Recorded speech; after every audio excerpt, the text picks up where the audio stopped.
बार ऐसा होता है कि मैं कहीं पर कुछ आधा छोड़ के रुक जाती हूँ और फिर उसे आगे बढ़ाना हमारी जिम्मेवारी हो जाती है।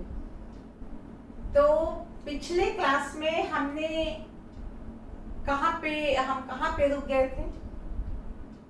हम रुक गए थे, हमने क्या पढ़ा था? भारतीय राष्ट्रीय कांग्रेस की स्थापना और उसके साथ ही जो उदारवादी युग था, भारतीय राष्ट्रीय कांग्रेस का जो उदारवादी युग था वह हमने पढ़ा कि जब भारतीय राष्ट्रीय कांग्रेस की स्थापना हुई तो उसका उद्देश्य बहुत ही नरम था, बहुत ही उदार था। उस समय उनका उद्देश्य यह कतई नहीं था कि हमें स्वतंत्रता चाहिए, हमें स्वराज चाहिए, ऐसी कोई बात नहीं थी। उन्होंने बस अपनी छोटी छोटी आवश्यकताओं की पूर्ति के लिए एक माध्यम बनाया भारतीय राष्ट्रीय कांग्रेस को और इसके माध्यम से इन्होंने अपनी आवश्यकताओं को, अपनी छोटी छोटी जरूरतों को पूरी करने की बात ब्रिटिश शासन से की। हमने ये पढ़ा था कि आवेदन द्वारा, प्रार्थना पत्र द्वारा, निवेदन द्वारा, इनके द्वारा बिल्कुल संवैधानिक तरीके से हम ब्रिटिश शासन से अपने सामाजिक हित के लिए या छोटे मोटे आर्थिक हित के लिए मांग करते थे। तो ये शुरुआती दौर था भारतीय राष्ट्रीय कांग्रेस का और हम देखते हैं कि 20 साल ये उदारवादी युग जो है 20 साल तक रहा और 20 साल में हमने क्या देखा अंततः कि हमें क्या मिला? 20 साल से भारतीय राष्ट्रीय कांग्रेस के इन उदारवादी नेताओं ने हमें क्या दिया? अगर हम सीधे नजर से देखते हैं तो हम तो सीधे यही कहते हैं कि उन्होंने कुछ भी नहीं किया, वो तो बस चाटुकारिता ही करते रह गए ब्रिटिश शासन की। उन्होंने बस प्रार्थना की, उन्होंने सिर्फ हाथ जोड़कर उनके सामने निवेदन किया, यही हम जानते हैं। सही बात है, ये बात तो सही है, लेकिन अगर हम कहें तो आगे के लिए इन उदारवादियों ने एक पृष्ठभूमि तैयार कर दी थी। जैसा कि हमने कहा पिछले क्लास में कि अगर ये शुरू से ही उग्र हो जाते अपने इच्छाओं को लेकर, अपने आकांक्षाओं को लेकर, अपने स्वतंत्रता प्राप्ति को लेकर, स्वराज्य को लेकर, तो ये भारतीय राष्ट्रीय कांग्रेस जो है वह यहाँ तक नहीं आ पाता, वो असंभव था। इसे ब्रिटिश शासन द्वारा, ब्रिटिश सरकार द्वारा बुरी तरह से कुचल दिया जाता, बुरी तरह से उसका दमन कर दिया जाता। तो इस तरह 85 से लेकर 1885 से लेकर 1905 तक का दौर चला और इसमें उदारवादियों की महत्वपूर्ण भूमिका रही। हमने बताया कि उसके जो प्रमुख नेता थे वो पूरी तरह से ब्रिटिश शासन पर भरोसा रखते थे, उनके प्रति उनकी आस्था थी, उनके प्रति वो समर्पण रखते थे। उन्हें यह लगता था कि अगर भारतीयों का कल्याण हो सकता है तो ब्रिटिश शासन के अंतर्गत ही हो सकता है। फिरोज शाह मेहता जो बहुत बड़े उदारवादी नेता थे, उन्होंने क्या कहा था?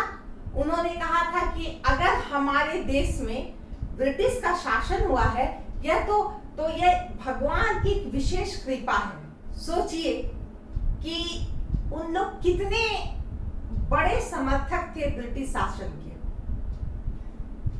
ब्रिटिश शासन के द्वारा शुरू में तो इन्हें थोड़ी तजदीक दी गई, लेकिन धीरे धीरे हमने बताया कि इनके प्रति तटस्थता की नीति अपनाई जाने लगी या इन पर बहुत ध्यान नहीं दिया जाने लगा, बल्कि यह समझा जाने लगा कि अब इस भारतीय राष्ट्रीय कांग्रेस को खत्म कर देना चाहिए। इसके लिए तरह तरह के उपाय भी किए जाने लगे। लेकिन ऐसा हुआ, हमने बताया था कि शुरू में जब भारतीय राष्ट्रीय कांग्रेस की स्थापना हुई थी तो उसमें मात्र 72 व्यक्ति थे, सदस्य थे, लेकिन हर साल सदस्यों की संख्या बहुत अधिक बढ़ती गई और अंततः यह बहुत अधिक हजारों में इनकी संख्या हो गई। और यह किसी क्षेत्र विशेष के नहीं थे, बल्कि भारत के हर कोने के व्यक्ति ने इसमें अपना योगदान देना शुरू किया, इसमें अपनी सदस्यता देना शुरू किया, इसमें अपना मत देना शुरू किया। कहने का अर्थ है कि भारतीय राष्ट्रीय कांग्रेस से अधिक भारतीय जुड़ने लगे। और जब बहुत लोग जुड़े तो सबके विचार भी अलग अलग होते हैं।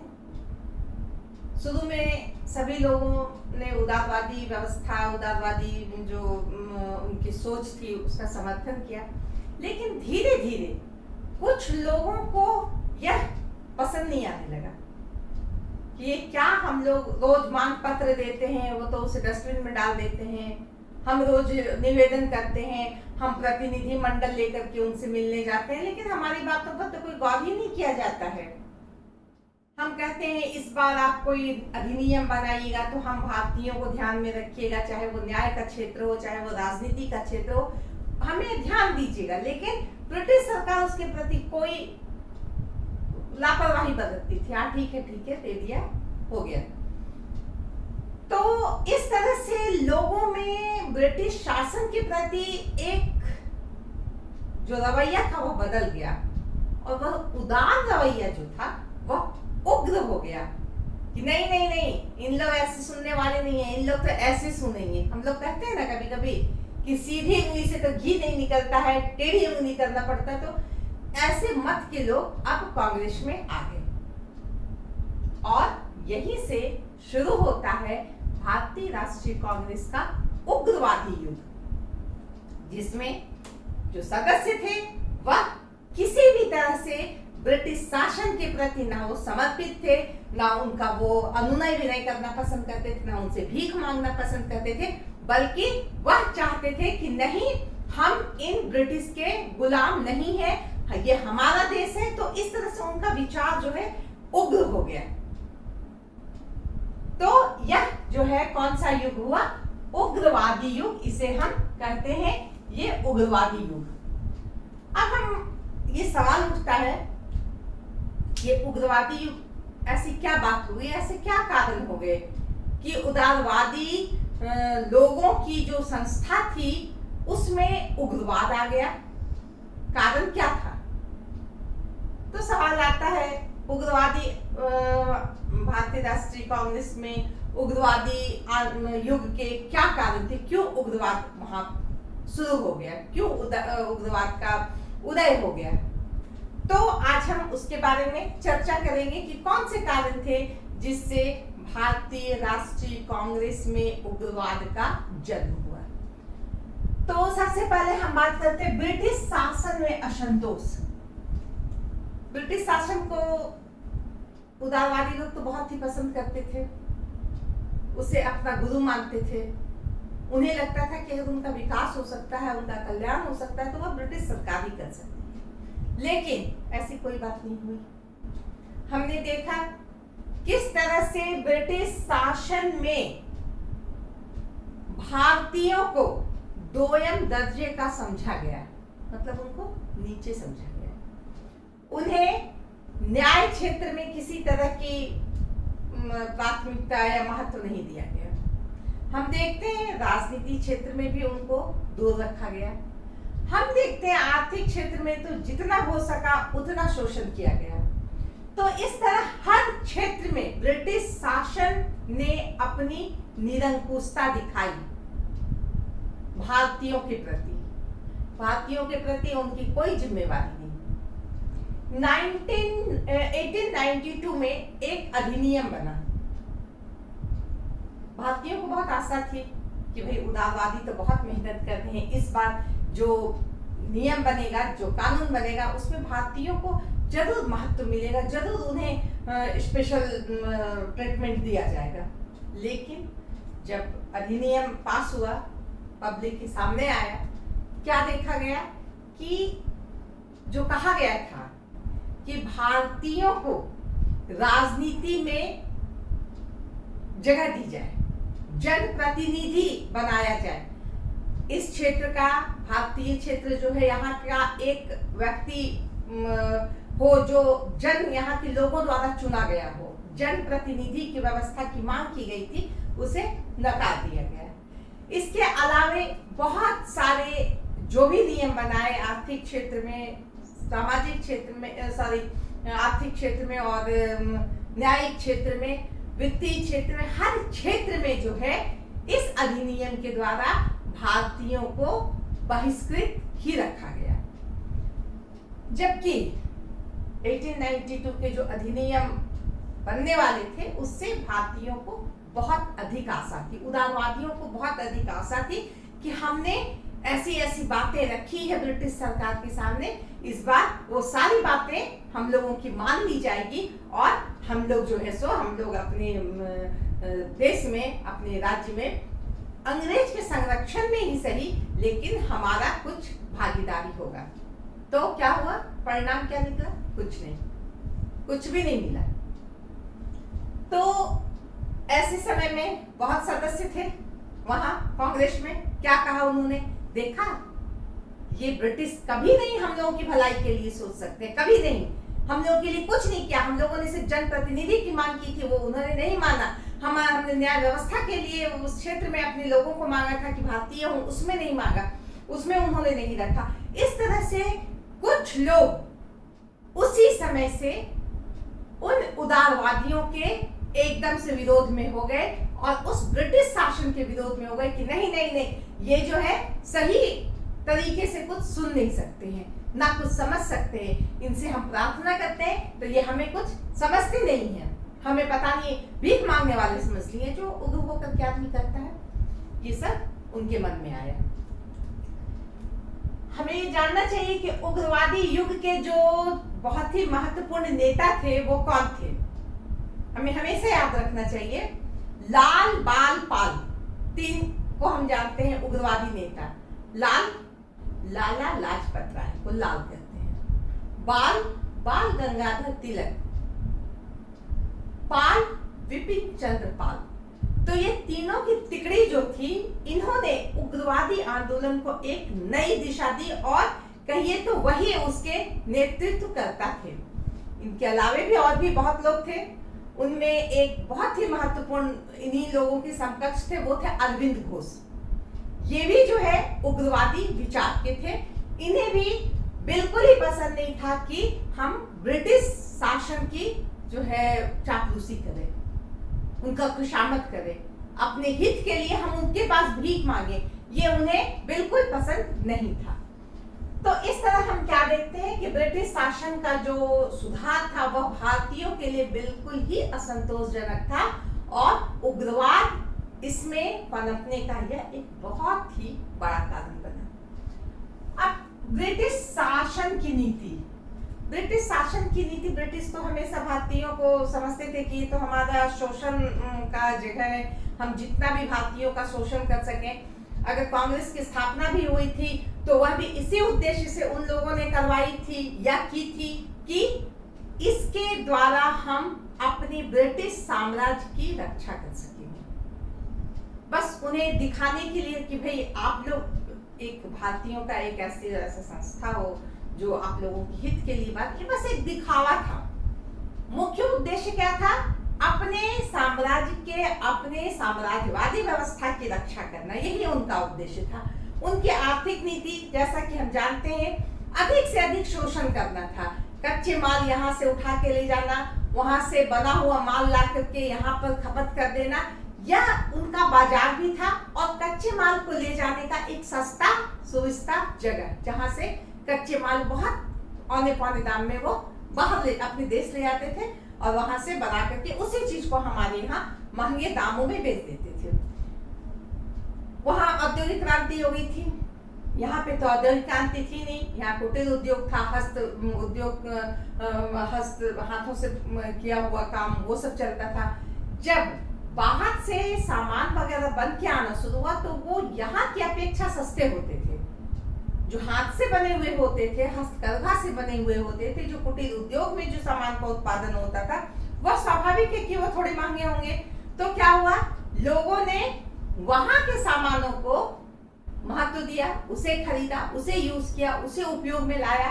फलतः यहाँ के जो कुटीर उद्योग थे, यहाँ के जो हस्तकरघा के उद्योग थे, चाहे जो भी यहाँ के उद्योग थे, वह बंदी के कगार पे आ गए। बहुत सारे शिल्पकार, बहुत सारे कारीगर बेरोजगार हो गए। इसका कारण क्या हुआ, लोग बेरोजगार हो गए। तो क्यों बेरोजगार हो गए? इस अंग्रेजी शासन की कारस्तानी के कारण। तो उस ब्रिटिश शासन के प्रति इनके मन में रोष उत्पन्न होना स्वाभाविक था। इसके अलावा बहुत सारे जो वायसराय थे, उनका विचार ही एकदम से अलग था भारतीयों के प्रति। वायसराय थे lord Lansdowne, lord Elgin, lord Curzon. इन लोग 1890 94 से लेकर के 1905 तक इनका आना जाना रहा। और ये जितने भी वायसराय थे, इनके नजर में भारतीय एकदम से बेकार थे। लॉर्ड एल्गिन ने क्या कहा कि इन भारतीयों को तलवार के बल पे जीता है हमने, और तलवार के बल पर ही इन्हें हमें कंट्रोल में रखना है। सोचिए, ऐसी विचारधारा थी उनकी भारतीयों के प्रति। उसी तरह कर्जन का कहना था कि हम जो ब्रिटिश लोग हैं, हम लोग बहुत ऊंचे नस्ल के लोग हैं, हम लोग बहुत ही उच्च नैतिक वाले हैं, हमारा जो भी है, हम बहुत ऊंचे हैं भारतीयों से। तो ऐसी ऐसी भावनाओं का जो उन्होंने उद्गार किया, इससे भारतीयों के मन में उस ब्रिटिश शासन, उस ब्रिटिश वायसराय, उस ब्रिटिश सत्ता के प्रति एकदम से उग्र भाव दिन प्रतिदिन बढ़ते गए। इसके बाद भी बहुत सारा ऐसा कारण बनता गया। अकाल 1896 और 1897 में बहुत भयंकर अकाल पड़ा। उसके बाद क्या हुआ, जस्ट 97 के बाद 98, 99 में क्या हुआ कि बहुत कम वर्षा हुई, जिसके चलते वो जो अकाल था और भयंकर रूप ले लिया। ऐसी स्थिति में लोग खाने के लिए तरसने लगे।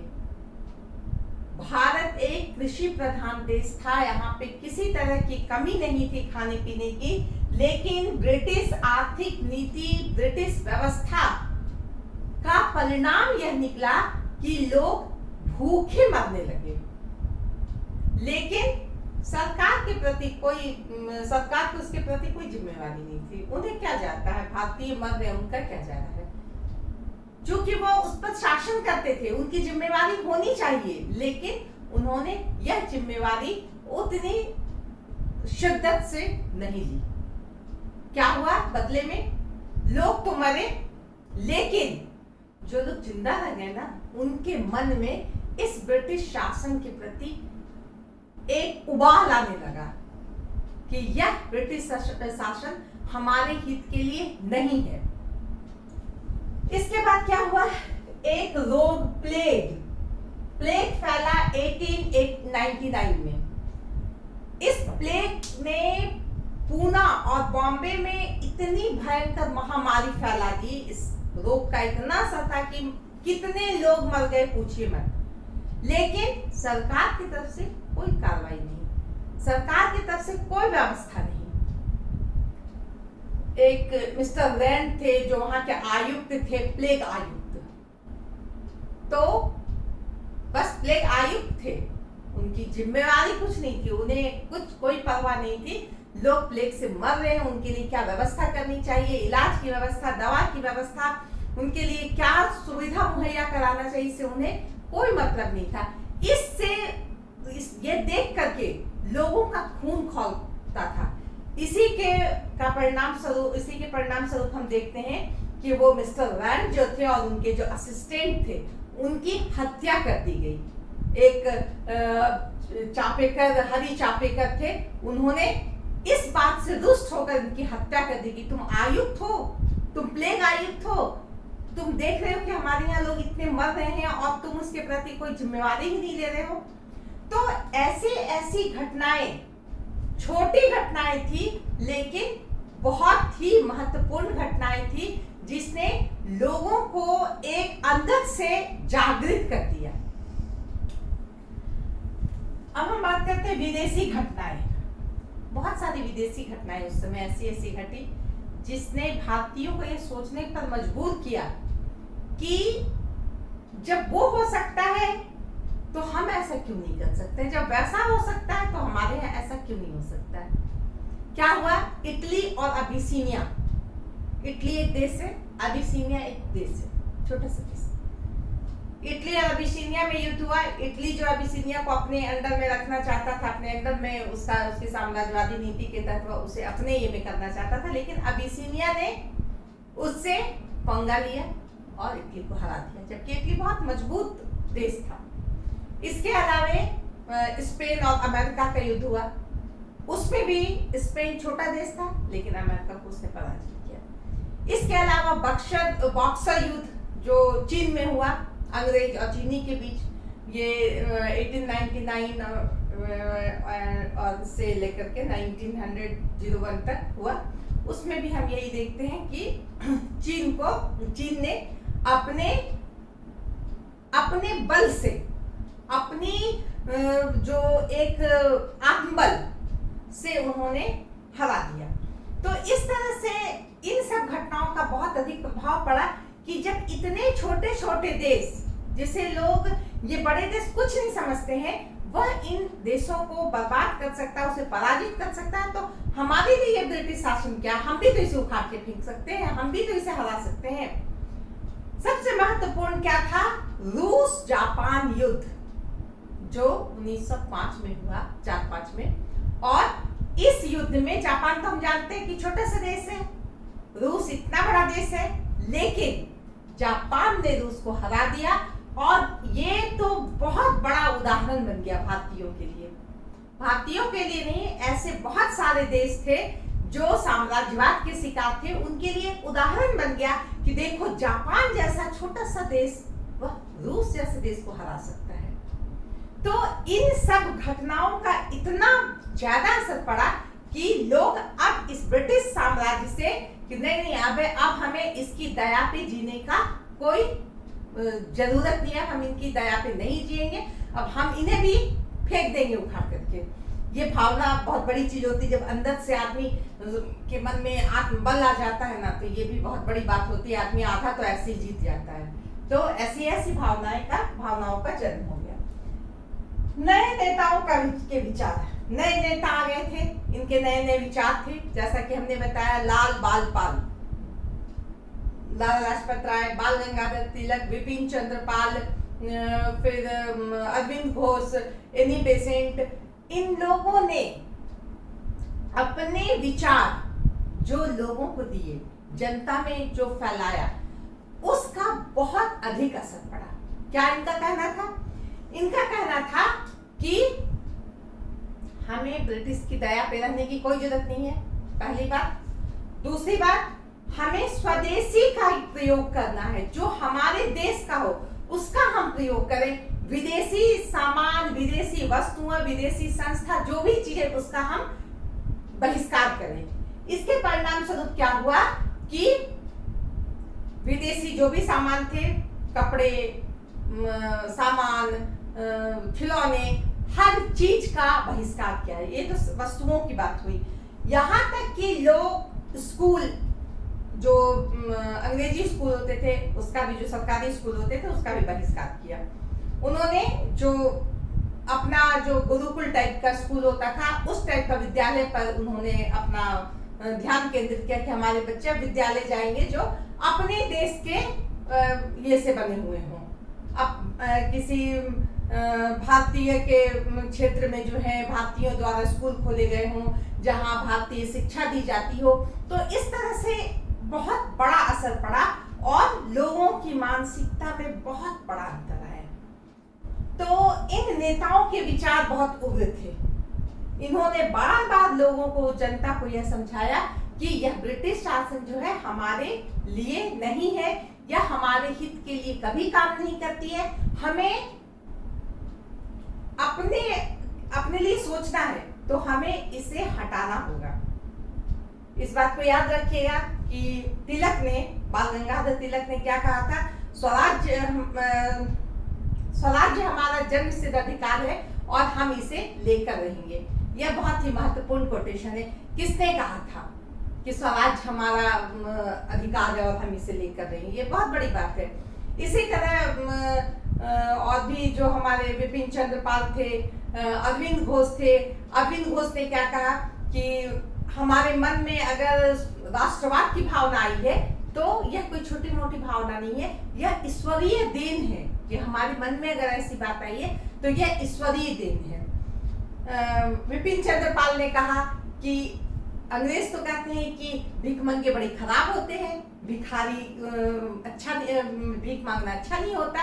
तो हम भी जो है खराब नहीं है, हम भी भीख मांगने वाले नहीं है। हमें भी अपने बल से हम अपने स्वराज को लेंगे, हम आपसे भीख नहीं मांगेंगे। तो इन नेताओं ने ऐसे ऐसे वक्तव्य लोगों को दिए, सुनाए, बताए, जिससे लोगों के मन में यह बात घर कर गई कि सही बात है कि इन ब्रिटिश शासन को हमें ऐसे नहीं हमें झेलना है, हमें इसे दूर करना है। और जैसा कि हमने कहा कि वो उदारवादी नेता जो थे वो उस समय भी थे, उनका विचार जो है इनके विचार के पर भारी पड़ गया। जो कहते थे कि हमें किसी भी काम के लिए संवैधानिक तरीके से काम करना, शांति से काम करना है, अहिंसा नहीं करनी, ये सब जो वो करते थे वो सब बातें अब फीकी पड़ गई। अब हम बात करते हैं कर्जन की नीति। कर्जन आए 1898 से 1905 तक कर्जन वाइसराय बन के रहे।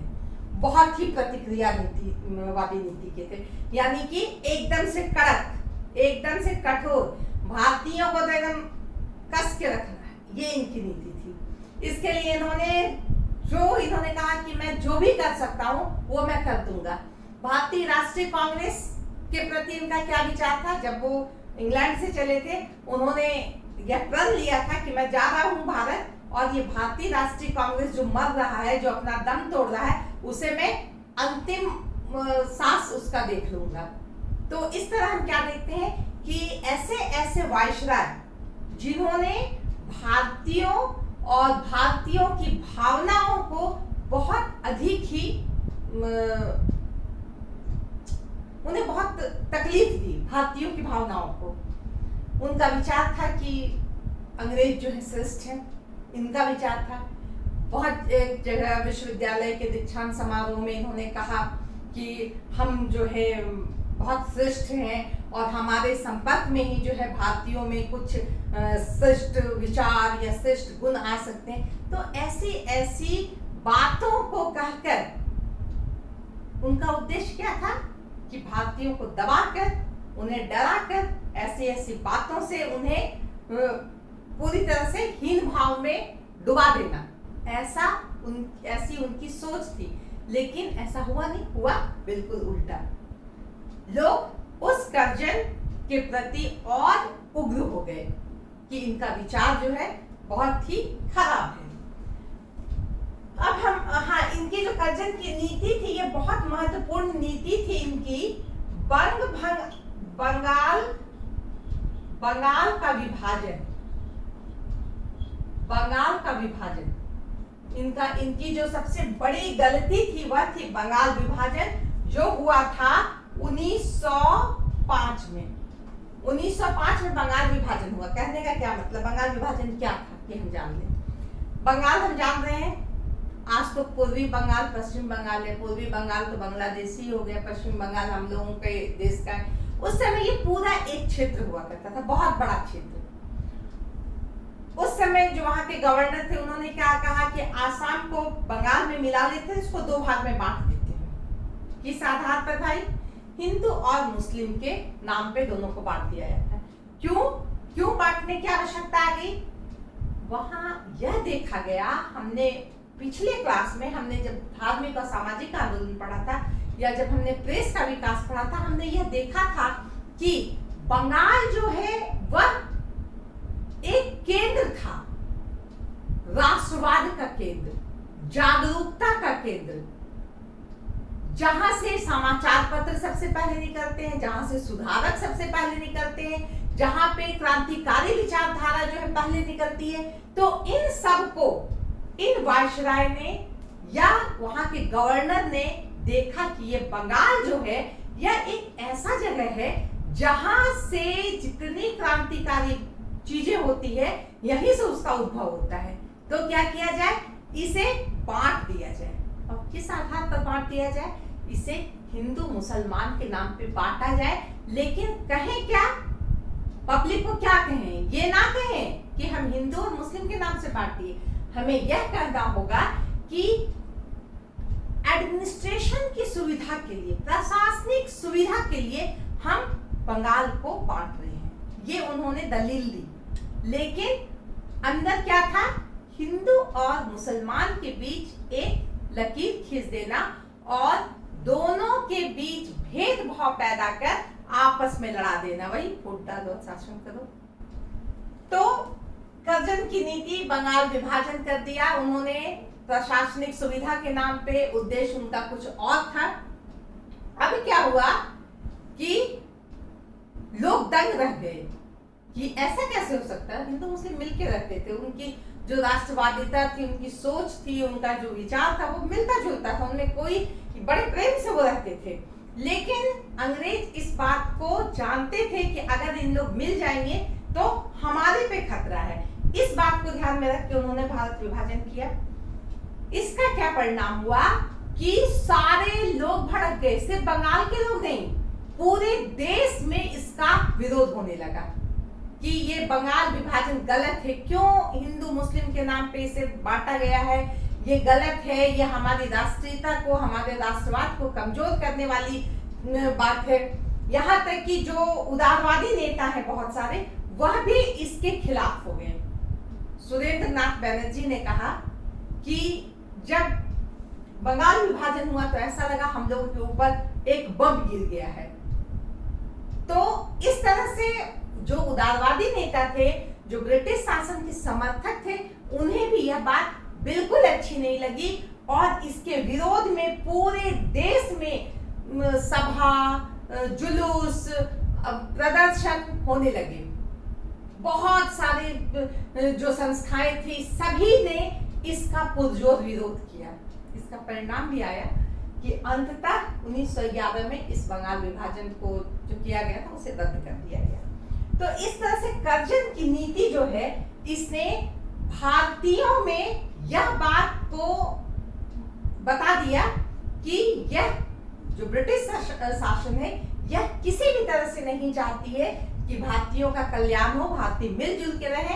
ये जो वायसराय है या जो शासन है, वह क्या चाहती है कि भारतीय लोग आपस में लड़े और हम आराम से शासन करें। तो इस तरह से कर्जन की नीति ने यहाँ के लोगों को और उग्र बना दिया। उस भारतीय कांग्रेस में जिसमें उदारवादी थे, जो उनको बहुत समर्थन देते थे, उन पर विश्वास रखते थे, उसी के सदस्य अब इस शासन के पक्के विरोधी हो गए। अब हम बात करते हैं हिंदू धर्म का पुनरुत्थान। हिंदू धर्म का पुनरुत्थान भी एक बहुत बड़ा कारण था उग्रवादी आंदोलन के विकसित होने का। हिंदू धर्म के प्रति जो विचार लोगों में फैला दिए गए थे ब्रिटिश शासन के द्वारा कि ये लोग बहुत असभ्य हैं, इन्हें जरा भी सभ्यता नहीं है, कल्चर्ड नहीं है, ऐसी बातें बताई गई थी। तो तिलक ने, अरविंद घोष ने, विपिन चंद्र पाल ने, इन लोगों ने बताया कि ये हमारी जो संस्कृति है, हमारी जो सभ्यता, हिंदू सभ्यता, इसका कोई तोड़ नहीं है, इसका कोई जोड़ नहीं है, ये उन्होंने बताया। इसके लिए बहुत सारे कार्यक्रम जैसे शिवाजी उत्सव, गणेश उत्सव, ऐसे चीज आयोजन करने किए जाने लगे, जिसमें अधिक से अधिक लोग शामिल होते थे। इसके पीछे एक कारण और था जब हम देखते हैं कि गणेश महोत्सव किसने शुरू किया था, हम कहते हैं बाल गंगाधर तिलक ने, है ना। शिवाजी उत्सव जो है होता था महाराष्ट्र में, ये कहाँ शुरू हुआ, महाराष्ट्र में। तो इसके पीछे कारण क्या था? इसके पीछे कारण यह था कि इसी बहाने हिंदू एक जगह एकत्रित होते थे और यहाँ से इन्हें जागरूकता का मंत्र दिया जाता था, क्योंकि ये वायसराय जो थे इतने कुटिल थे भारतीयों के प्रति, इतने उनके मन में जहर भरा हुआ था कि कभी भी वो नहीं चाहते थे कि भारतीय एकजुट हो और उनके मन में किसी तरह की ऐसी भावना आए जो ब्रिटिश शासन के खिलाफ हो। तो इसके लिए ब्रिटिश सरकार हमेशा तैयार रहती थी, तैनात रहती थी कि ऐसा कुछ भी मामला ना हो कि यहाँ के लोग जो है एक साथ मिलजुल करके ब्रिटिश शासन के खिलाफ कोई षड्यंत्र रचें या कोई विचार रखें या इस तरह की कोई बात फैलाएं। तो इस तरह के हिंदू धर्म के पुनरुत्थान के अंतर्गत ये जो महोत्सव, ये जो आयोजन किए जाने लगे, यह भी एक बहुत बड़ा कारण बना लोगों को आपस में जोड़ने का, लोगों को जागरूक करने का एक बहुत बड़ा माध्यम बना। इसके अलावा हम देखते हैं कि विवेकानंद जो शिकागो गए और वहां उन्होंने हिंदू धर्म को जो प्रतिष्ठा दिलाई, यह अपने आप में बहुत गौरवमयी बात थी। इससे भी यहाँ के लोगों के मन में जो हीन भाव से जो ग्रस्त थे वो फिर से जागे, नहीं, हमारा हिंदू धर्म बहुत बड़ा है और हम इसी हिंदू धर्म के हैं, अपने धर्म और अपने संस्कार को लेकर के जो है हम इस ब्रिटिश शासन के खिलाफ हम लड़ेंगे और इसे दूर करेंगे। तो ये जो भाव है इसने भी बहुत बड़ा काम किया। बहुत सारे पत्र पत्रिकाओं में, केसरी, मराठा, इन सब पत्र पत्रिकाओं या समाचार पत्रों में जो भी निकलता था उसमें यह दर्शाया जाता था कि हिंदू धर्म जो है वह बहुत बड़ा है, बहुत ऊंचा है, इसकी कोई तुलना नहीं है।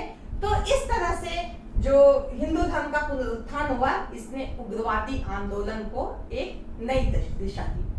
तो इस तरह हम देखते हैं कि इतने सारे जो कारण बने, इसने भारत में उग्रवादी आंदोलन, जिसे हम गरम दल भी, ये उग्रवादी जो थे इन्हें हम गरम दल भी कहते हैं, वो जो उदारवादी थे उन्हें हम नरम दल भी कहते हैं। नरम दल और ये है गरम दल। गरम दल इसलिए क्योंकि इनका विचार जो है थोड़ा गरम था।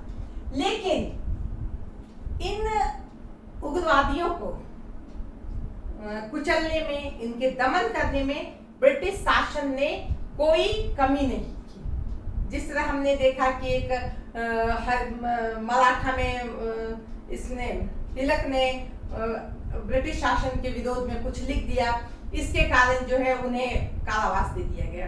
विपिन चंद्र पाल को कारावास दे दिया गया, अरविंद घोष को सजा दे दी गई।